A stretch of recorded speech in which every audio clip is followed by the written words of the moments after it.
Hello dear friends, ministry of railway की तरफ से भर्ती का नोटिफिकेशन जारी कर दिया गया है दोस्तों, जो कि 2 जून से लगातार भर्ती का नोटिफिकेशन जारी किया गया है। और ये भर्ती आप लोग की अप्रेंटिसशिप की भर्ती रहेगी। तो हम लोग देखने वाले हैं कि मुंबई जोन में, उसके बाद से प्रयागराज जोन में कितनी कितनी अप्रेंटिसशिप की भर्ती रहने वाली है, उसके बाद से एज क्वालिफिकेशन, उसके बाद से सिलेक्शन प्रोसेस क्या रहेगा, अप्रेंटिस करने के बाद से आप लोगों को क्या क्या फ़ायदे होते हैं, उन चीज़ों के बारे में भी अच्छे से जानकारी लेने वाले हैं। ठीक है दोस्तों, तो सबसे पहले आप लोग देखने वाले हैं मुंबई जोन से कितनी वैकेंसी रहने वाली है, उसके बाद से और चीज़ों के बारे में जो नोटिफिकेशन में दिया हुआ है। तो सबसे पहले निकल के आ रहा है कि आप फॉर्म कब से कब तक अप्लाई कर सकते हैं कि नहीं। तो 23/9/2024 से लेकर के 22/10/2024 तक इस फॉर्म को इजीली अप्लाई कर सकते हैं।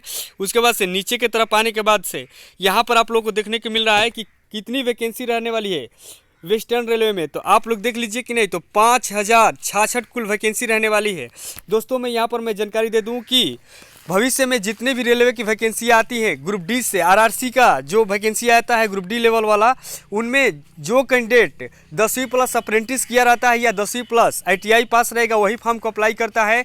लेकिन जो 10वीं प्लस अप्रेंटिस सब किया हुआ है, ठीक है, सीसीए वाला, तो वे कैंडिडेटों को क्या होता है कि 20% यहाँ पर रिजर्वेशन कोटा मिलता है। इसके कहने का मतलब है कि 100 वैकेंसी अगर रहता है कि नहीं, तो 20% जो कैंडिडेट अगर रेलवे से अप्रेंटिस किया हुआ है उनको 20 सीटें यहाँ पर रिजर्व रखी जाती है। उसमें किसी भी प्रकार का साधारण कैंडिडेट इसमें क्या करता है कि फाइट नहीं करता है।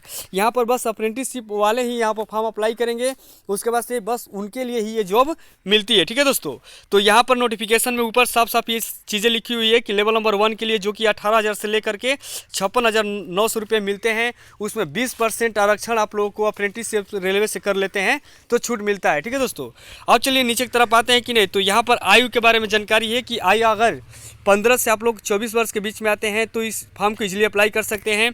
आयु में छूट देखने को मिल रही है जो कि सेंट्रल गवर्नमेंट के अकॉर्डिंग ही मिलता है। तो देखिए यहाँ पर एससी के लिए और एसटी के लिए 5 ईयर्स का छूट है और ओबीसी के लिए यहाँ पर 3 ईयर्स का छूट देखने को मिल रहा है। ठीक है दोस्तों, अब चलिए नीचे की तरफ आते हैं। तो यहाँ पर पीडब्ल्यूडी कैंडिडेट के लिए यहाँ पर 10 ईयर का छूट देखने को मिल रहा है दोस्तों। तो ये रहा छूट। उसके बाद एक सर्विसमैन के लिए यहाँ पर आयु में भी छूट देखने को मिला है। तो यहाँ से एक सर्विसमैन है, अगर अप्रेंटिसशिप करना चाहते हैं कि नहीं, तो आयु में छूट चाहिए तो यहाँ से जानकारी ले सकते हैं दोस्तों। अब चलिए नीचे की तरफ आते हैं कि नहीं। तो ये आप लोग का आयु का कैलकुलेशन है। यहाँ पर ये आयु का कैलकुलेशन ये है कि आप कब से कब तक बर्न किए हैं कि नहीं, तो फॉर्म को अप्लाई कर सकते हैं। तो यूआर के लिए 22/10/2000 से लेकर के 21/10/2009 के बीच में अगर बर्न किए हैं कि नहीं आप लोग, तो इजीली इस फॉर्म को अप्लाई कर सकते हैं, आपके पास अगर क्वालिफिकेशन है तब। ठीक है दोस्तों, उसी तरह से कास्ट वाइज नीचे की तरफ दिया हुआ है। ठीक, 3 चीज़ों को मिला लीजिएगा। ओबीसी के लिए यहाँ पर 22/10/1997 से लेकर के 21/10/2009 के बीच में आते हैं तो इजीली फॉर्म को अप्लाई कर सकते हैं। एक सर्विसमैन के लिए यहाँ पर कास्ट वाइज आयु में छूट देखने को मिलेगी कि यूआर के एससी एसटी ओबीसी के लिए है। उसके बाद से नीचे की तरफ आते हैं तो यहाँ पर क्वालिफिकेशन के बारे में ये जानकारी है कि अगर आपके पास क्वालिफिकेशन 10/9/2024 तक आ गया है, ठीक है, सर्टिफिकेट, तो इस फॉर्म को इजीली अप्लाई कर सकते हैं। आप चलिए नीचे की तरफ आते हैं कि नहीं। तो आप लोग का ओरिजिनल क्वालिफिकेशन क्या रहता है। अगर रेलवे में फॉर्म अप्लाई करना चाहते हैं अप्रेंटिसशिप के लिए, तो आप लोग 10वीं प्लस आईटीआई किए हुए हैं, ठीक है, किसी भी ट्रेड से, तो इस फॉर्म को इजीली अप्लाई कर सकते हैं। ठीक है दोस्तों, तो ये चीज़ रहा। उसके बाद से अगर 10वीं या 10+2 यानी कि 12वीं भी किए हैं आप, साथ में आईटीआई बिल्कुल ही नेसेसरी है। अगर आईटीआई किए हैं तभी फॉर्म को अप्लाई कर सकते हैं। यहाँ पर मुंबई जोन से ये देखने को मिल रहा है, ये अच्छी खबर है कि एनसीवीटी या एससीवीटी से आईटीआई का, दोनों ट्रेड से भी आईटीआई किए हुए हैं कि नहीं, तो इस फॉर्म को इजीली अप्लाई कर सकते हैं। नीचे की तरफ आते हैं कि नहीं। तो यहाँ पर सारी चीज़ें देखने को मिल रही है फीटर के लिए, ठीक है, उसके बाद से बेल्डर के, टर्नल के लिए। तो यहाँ पर जिस ट्रेड से आप लोग फॉर्म को अप्लाई करना चाहते हैं, आईटीआई किए हुए हैं, तो इस चीज़ को अच्छे से मिला लीजिएगा। ठीक है, अब चलिए नीचे की तरफ आते हैं। ये सारी चीज़ें हो गई।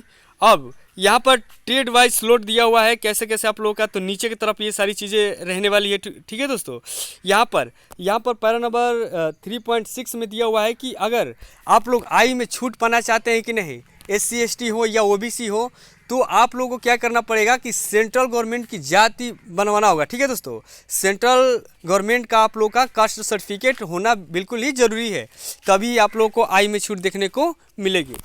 अब चलिए नीचे की तरफ आते हैं। ईएसएम के बारे में यहाँ पर जानकारी है, तो इस चीज़ को भी देख लीजिएगा आप लोग। उसके बाद से पेमेंट फ़ी, ये कहना चाहता है कि अगर फॉर्म अप्लाई करते हैं कि नहीं तो आपके लिए चार्ज का भी प्रावधान है, जो कि 100 रुपये रखे गए हैं दोस्तों। 100 रुपये रखे गए हैं किन के लिए है, तो यूआर के लिए, ओबीसी के लिए, ईडब्ल्यूएस के लिए। अगर एससी एसटी पीडब्ल्यूडी और वीमेन कैंडिडेट है कि नहीं, तो आप लोगों को किसी भी प्रकार का चार्ज का प्रावधान नहीं किया गया है। ठीक है दोस्तों। अब चलिए नीचे की तरफ आते हैं।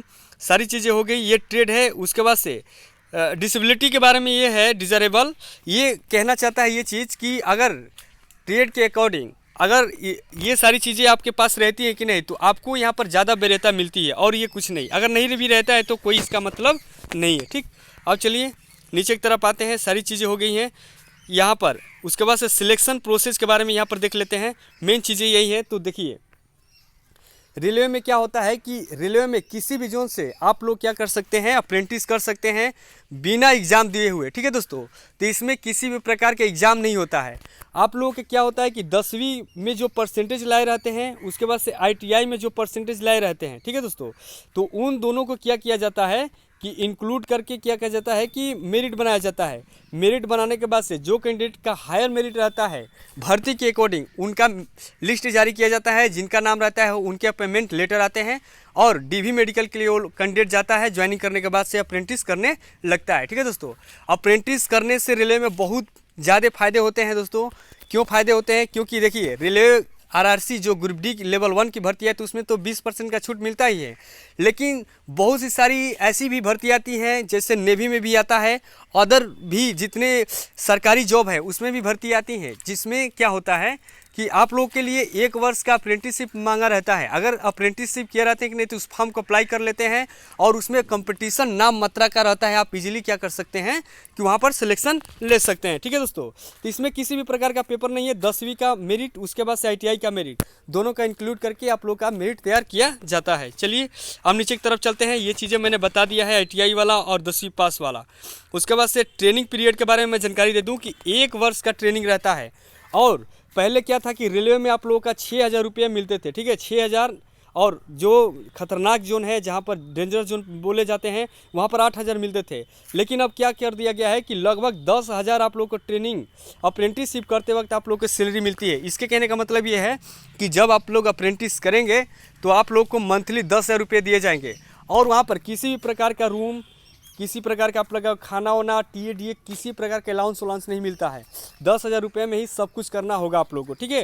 अप्रेंटिस करने के बाद से आप लोग को जॉब लगने में बहुत ही आसानी हो जाएगा, जॉब जल्दी से ही लग जाता है। सारी चीज़ें मैंने लगभग बता ही दिया है दोस्तों। अब नीचे की तरफ आते हैं, थोड़ा सा इसको भी देख लेते हैं। एग्रीमेंट ऑफ ट्रेनिंग के बारे में यह है कि जैसे ट्रेनिंग करते हैं तो इसके लिए आप लोग नियम शर्त नहीं कर सकते कि मुझे बिल्कुल ही रेलवे में जॉब चाहिए। ठीक, ये सारी चीज़ें रही। उसके बाद से नीचे की तरफ आने के बाद से ये सारे डिवीज़न और स्लॉट दिए हुए हैं कि किस डिवीज़न में कितनी पोस्टें रखी गई हैं। फीटर ट्रेड के लिए, ठीक है, बेल्डर ट्रेड के लिए, टर्नर ट्रेड के लिए। तो इन चीज़ों का आप लोग मिला लीजिएगा।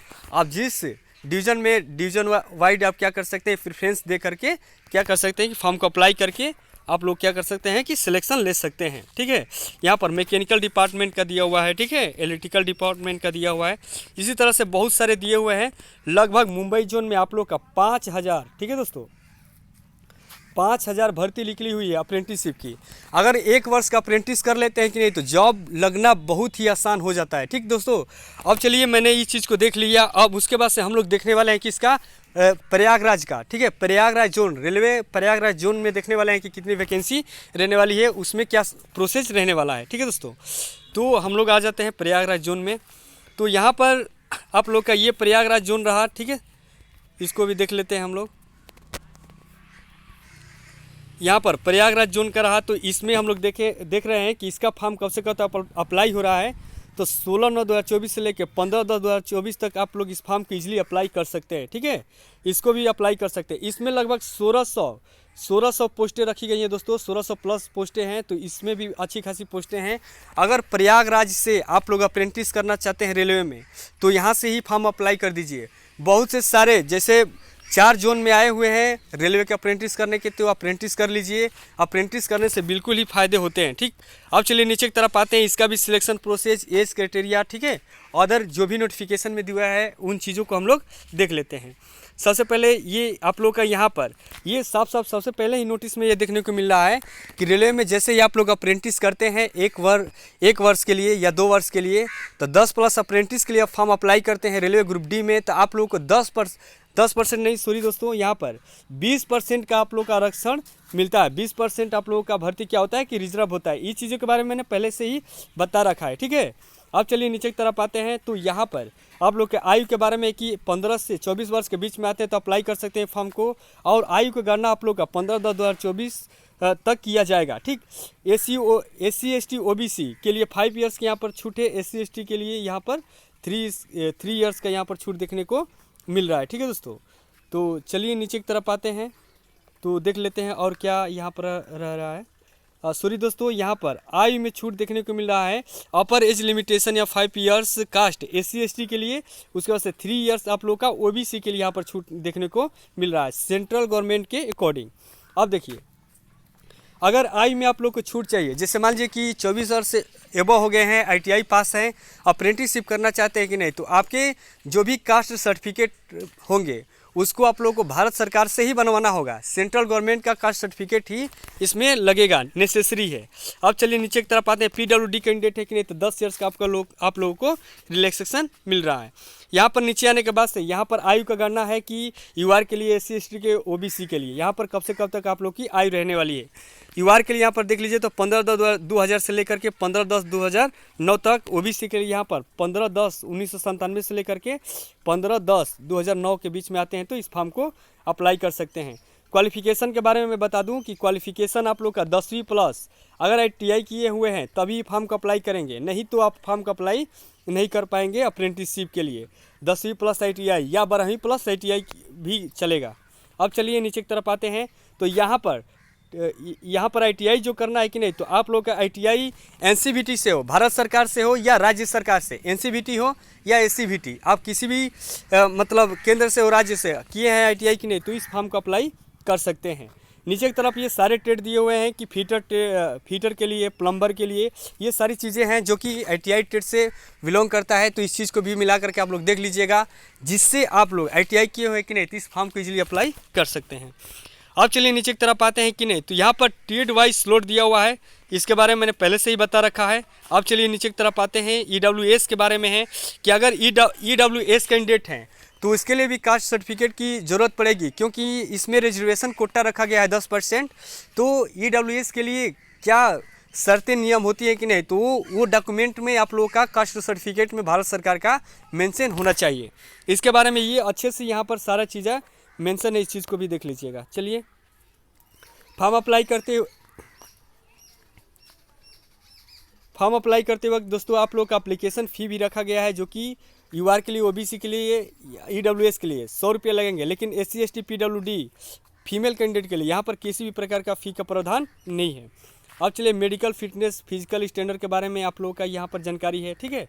अब आइए नीचे की तरफ और आते हैं, तो सिलेक्शन प्रोसेस के बारे में दोस्तों बता दूँ कि 10वीं में आप फॉर्म को क्या कर सकते हैं कि अप्लाई कर सकते हैं, ठीक है। और मेरिट आप लोगों का कैसे तैयार किया जाता है कि नहीं, तो 10वीं का यहाँ पर परसेंटेज, ठीक है, उसके बाद से ITI का परसेंटेज, दोनों का परसेंटेज मिला करके क्या किया जाता है कि मेरिट लिस्ट निकाला जाता है भर्ती के अकॉर्डिंग, अप्रेंटिसशिप की जितनी वैकेंसी रहेगी उसके अकॉर्डिंग। उसके बाद से आप लोग का सिलेक्शन हो जाता है। डॉक्यूमेंट वेरिफिकेशन के लिए, ठीक है, मुंबई जोन हो या ये प्रयागराज जोन हो, उसके लिए 1 संबंधी 5 अनुपात, यानी कि वैकेंसी का 5 गुना क्या होगा कि आप लोग को DB मेडिकल के लिए बुलाया जाता है। उसके बाद से नीचे है, किसी भी प्रकार का रिटन टेस्ट का प्रावधान नहीं होता है, ठीक है, वही बस मेरिट पर ही आप लोग का सिलेक्शन हो जाता है। उसके बाद से कैलकुलेशन ऑफ मार्क्स के बारे में मैंने ये सारी चीज़ें बता दिया। नीचे की तरफ आते हैं, ये सारी चीज़ें रही। ये आप लोग का ट्रेनिंग पीरियड कितने का रहेगा कि नहीं, तो 1 वर्ष का रहने वाला है। मैंने यहाँ पर पहले भी बता दिया है कि अब कि रेलवे क्या किया है कि 10,000 रुपये आप लोगों का क्या किया है कि मंथली वेतन रख दिया है, पहले 6,000 से 8,000 के बीच में रहता था। सिलेक्शन हो गया। अब नीचे की तरफ आते हैं, डॉक्यूमेंट के बारे में ये सारी चीज़ जानकारी है। और नीचे की तरफ यहाँ पर डिवीज़न स्लॉट दिया हुआ है, जैसे कि आप लोग का मैकेनिकल डिपार्टमेंट में कितनी वैकेंसी रहने वाली है, टेक्निकल फिटर के लिए, तो ये सारी चीज़ें यहाँ पर है, कास्ट वाइज सारी जानकारियाँ हैं।